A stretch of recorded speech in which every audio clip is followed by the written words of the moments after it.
الحمد لله وكفى وسلام على عباده الذين اصطفى أما بعد أعوذ بالله من الشيطان الرجيم بسم الله الرحمن الرحيم إنا نحن نزلنا الذكر وإنا له لحافظون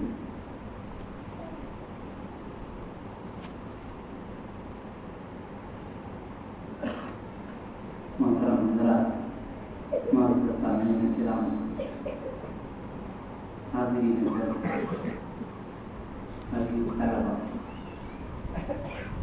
جہاں تک میری آواز پہنچ رہی ہو، پردوں میں بیٹھی ہوئی امت کی باعزت مائیں ہے،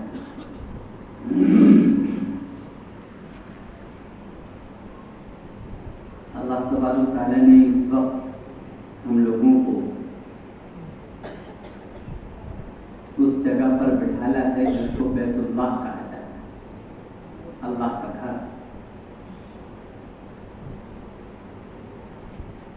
ساتوں زمین اور ساتوں آسمان کے درمیان اس سے زیادہ قیمتی جگہ نہیں ہے۔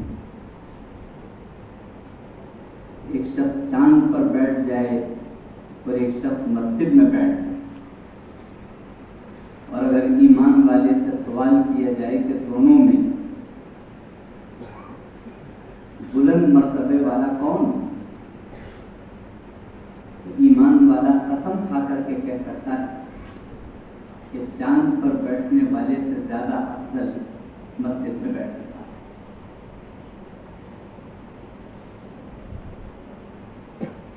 پھر بیت اللہ میں بیٹھا کر اللہ تبارک و تعالیٰ نے کلام اللہ کے سلسلے میں ہم کو جمع کیا۔ کلام اللہ، اللہ کا کلام، اللہ کی بات چیت۔ پچھلی امتوں کو حضرت آدم علیہ السلام سے لے کر کے حضرت عیسیٰ علیہ السلام تک اللہ نے اپنی کتاب تو لوگوں کو دی، رسولوں، لیکن کسی کو اللہ نے اپنا کلام نہیں دیا۔ اپنا کلام، اپنی بات چیت صرف پیارے حبیب امام الانبیاء جناب محمد رسول اللہ صلی اللہ علیہ وسلم کے صدقے میں ہمیں آپ کو ملی ہے، اس امت کو۔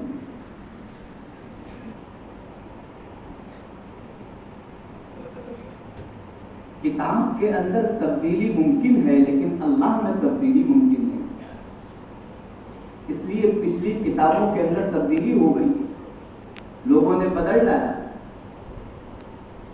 لیکن اللہ کو کون بدل سکتا ہے؟ اللہ کی بات چیت کو کون بدل سکتا ہے؟ اللہ نے اپنی بات چیت اور اپنا کلام صرف اس امت کو عطا فرمایا، اور اس کی تلاوت کی اجازت اللہ نے فرشتوں کو بھی نہیں، اس کی تلاوت فرشتے بھی نہیں کر سکتے۔ انسان فرشتوں سے آگے نکل گئے، خاص طور سے یہ امت کہ اس کو اللہ نے اپنے کلام کی تلاوت کی اجازت دی۔ حضرت جبرائیل علیہ السلام جو کلام اللہ لاتے تھے، وہ جو تلاوت کرتے تھے، سوال پیدا ہوتا، تو حضرت جبرائیل علیہ السلام کا تلاوت کرنا ایسا ہی تھا جیسے ہم موبائل سے کسی سے گفتگو کر رہے ہوں تو موبائل سے آواز نکلتی، تو کیا موبائل بولتا ہے؟ بولنے والا کوئی اور ہوتا ہے، موبائل کے اندر سے آواز نکلتی۔ براہ راست اللہ تبارک تعالیٰ اس کی تلاوت فرماتا اور جبرائیل علیہ السلام کے اندر سے آواز نکلتی، جو پیارے حبیب امام الانبیاء صلی اللہ علیہ وسلم کو عطا کی جاتی ہے۔ فرشتوں نے اللہ سے درخواستیں لگائی تو اللہ تبارک تعالیٰ نے صرف اتنی اجازت دے دی کہ جب کوئی میرا بندہ اللہ کے کلام کی تلاوت کرے تو اس سے نکلنے والا نور اور اس کلام سے نکلنے والی اللہ کی عظمت کی نشانی جو اس کے منہ سے نکل رہی ہے تم اس کو چوم سکتے، تم اس کے ہونٹوں سے ہونٹوں کو ملا کر برکت حاصل کر سکتے۔ تلاوت کی اجازت ہے، تلاوت تو میرے حبیب کو امتی ہی کرے، صرف اس امت کو اجازت۔ کیا عظیم دولت جس کو ہم لوگوں نے سمجھا نہیں، آج امت اس کو سمجھ نہیں کہ اللہ نے کتنی بڑی دولت ہم کو عطا ہے۔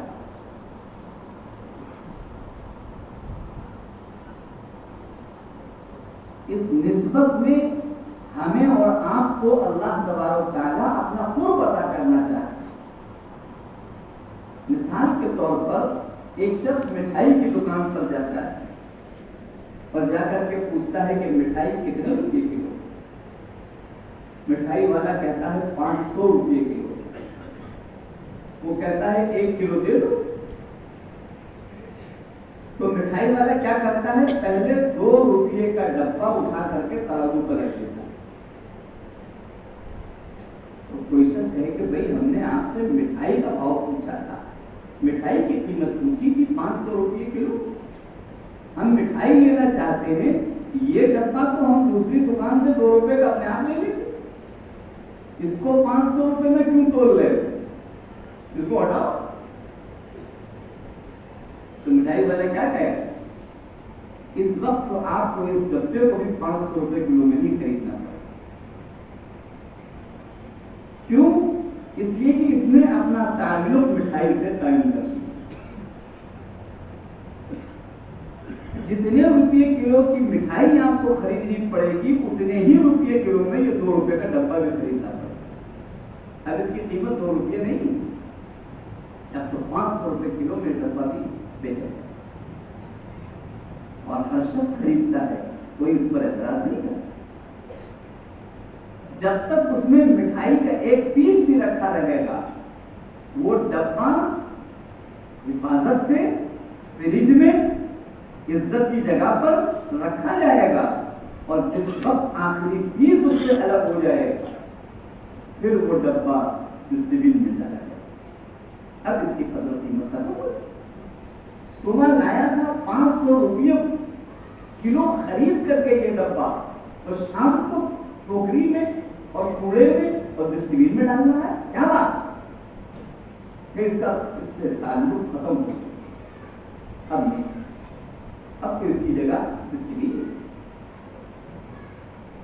تو قرآن پاک جو قیمتی ہے، 7 زمین اور 7 آسمان سے زیادہ قیمتی ہے، اس سے جو آگے جڑ جائے گا وہ قرآن پاک کے بھاؤ اللہ اس کو اٹھاتا ہے، اور جس نے اس سے تعلق ختم کر لیا، اگر 1 چیز بھی، 1 پارا بھی، 1 آیت بھی اس کے سینے میں ہے تو اس کے سینے کی قیمت ہے اللہ، اور اگر اس نے ان آیتوں کو اپنے پاس سے جدا کر دیا اور یہ کہنے لگا میں قرآن پڑھا ہوا نہیں ہوں، تو پھر اس کی ساری عزت اللہ کے یہاں ختم۔ دوسری مثال سے یوں سمجھ سکتے ہیں کہ اگر کسی شخص سے یہ کہا جائے کہ تم تسبیح لے کے فرعون پڑھ لو، کوئی پڑھے گا؟ ہرگز نہیں پڑھے گا، تو ملعون شخص ہے، اس کو تو اللہ نے پٹک پٹک کر مارا، اس پر تو اللہ نے اپنا عذاب نازل کیا ہے، اس کو تو اللہ نے پوری دنیا میں ذلیل کیا ہے، اس کا نام لینے سے ہمیں کیا ملے گا؟ ہماری تو زبان ناپاک ہو جائے۔ ایسا ملعون شخص، ایسا رحمت سے دور شخص اگر یہ قرآن پاک کے اندر آ جائے، جس کے دائیں بھی قرآن ہو اور بائیں بھی قرآن ہو، اور وہ فرعون نام اگر قرآن پاک کے اندر آ جائے تو اللہ تبارک و تعالیٰ وہاں پر فرعون کہنے پر 50 نیکیاں عطا فرما دیتا ہے۔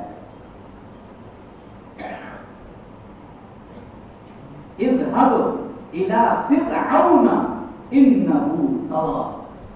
قرآن پاک اذهب الى فرعون. یہاں فرعون اگر پڑھے گا وہ اذهب الى فرعون انه طغى، جتنی مرتبہ پڑھے گا اس فرعون نام پر اللہ 50 نیکیاں اس کے نام اعمال دیں. کیا پتا چلا کتنے بھی گنہگار صحیح ہم اگر اس قرآن پاک میں ہو کر کے آ جائیں گے تو اللہ تبارک تعالیٰ ہمیں معاف کر دے. اتنا ناپاک نام،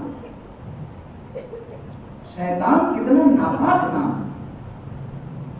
اللہ نے خود فرمایا ہے کہ فَخْرُجْ فَإِنَّكَ رَجِيمٌ، تم مردود ہے، نکل. لیکن جس وقت یہ قرآن پاک کی آیتوں میں ہو کر کے یہ نام آئے گا فَاسْتَعِذْ بِاللَّهِ مِنَ الشَّيْطَانِ الرَّجِيمِ، تو یہ شیطان کہنے پر اس کو 50 نہیں کہنے. صرف قرآن پاک کے بیچ میں ہو گئی یہ نام آئے. اللہ نے ہم کو کتنا نوازا ہے کہ تم صرف قرآن پاک کے بیچ میں ہو کے آ جاؤ. تم قرآن پاک کو اپنے سینے میں لے کے آ جاؤ. تم قرآن پاک کو اپنے دل میں لے کر کے آ جاؤ. تم فرعون اور شیطان سے زیادہ گئے گزرے تھوڑی ہو. تم تو میرے پیارے حبیب کی امتی ہو. لیکن اس سے اپنے آپ کو الگ مت کر، ورنہ پھر کہیں کے نہیں، پھر کہیں کے نہیں. اس قرآن پاک کے توفیل میں اللہ تبارک تعالیٰ نے ہم کو عزت عطا کی.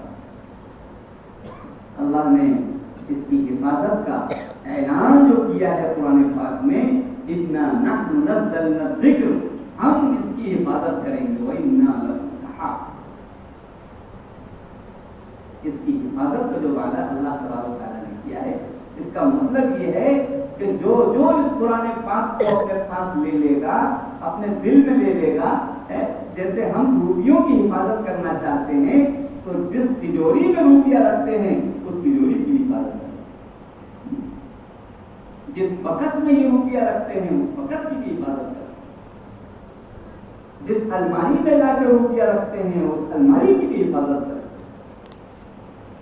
گویا ہماری حفاظت کا اللہ نے اعلان کیا ہے کہ قیامت تک اس امت کو کوئی مٹا نہیں سکے، اس لیے کہ اس کے پاس قرآن مقدس ہے. پوری دنیا مل کے اس کو نہیں مٹا پائے، اس لیے کہ اس کے پاس اللہ کا کلام ہے، کوئی نہیں مٹا سکتا. اللہ تبارک تعالیٰ نے حفاظت کا بھی عجیب و غریب انتظام فرمایا. یہ پیارے حبیب امام الانبیاء صلی اللہ علیہ وسلم کا معجزہ بھی، سب کے معجزے نبیوں کے ساتھ چلے گئے. حضرت موسیٰ کی لاٹھی پوری دنیا میں کہیں نہیں ملی، حضرت سلیمان کا تخت پوری دنیا میں کہیں نہیں ملے. یہ ان کے معجزے ان کے ساتھ چلے. لیکن سارے جہان کے سرتاج امام الانبیاء جناب محمد رسول اللہ صلی اللہ علیہ وسلم کا یہ قرآن پاک معجزہ ہے اور یہ قیامت تک رہے گا. پتہ چلتا ہے کہ پیارے حبیب کی نبوت نہیں چل رہی، معجزہ چل رہا ہے. ایسا معجزہ ہے کہ اللہ تبارک تعالیٰ انسان کے اسی بچے کے بدن میں اس قرآن پاک کو رکھتا ہے اور رکھنے کے بعد پوری دنیا اس کو دیکھ نہیں پاتی کہ یہ رکھا کہاں پر. جس کے سینے میں اللہ قرآن پاک رکھ دے اس کو پوری دنیا اپنی مشینیں لے کے آ جائے، ایکسرا مشین لائے، MRI لائے، اس سے بڑی بڑی مشینیں لے کر کے آئے اور سر سے لے کے پیر تک کو دیکھے کہ یہ قرآن رکھا کہاں پر ہے، اس کو کوئی مشین نہیں پتا لگا. مشین نہیں،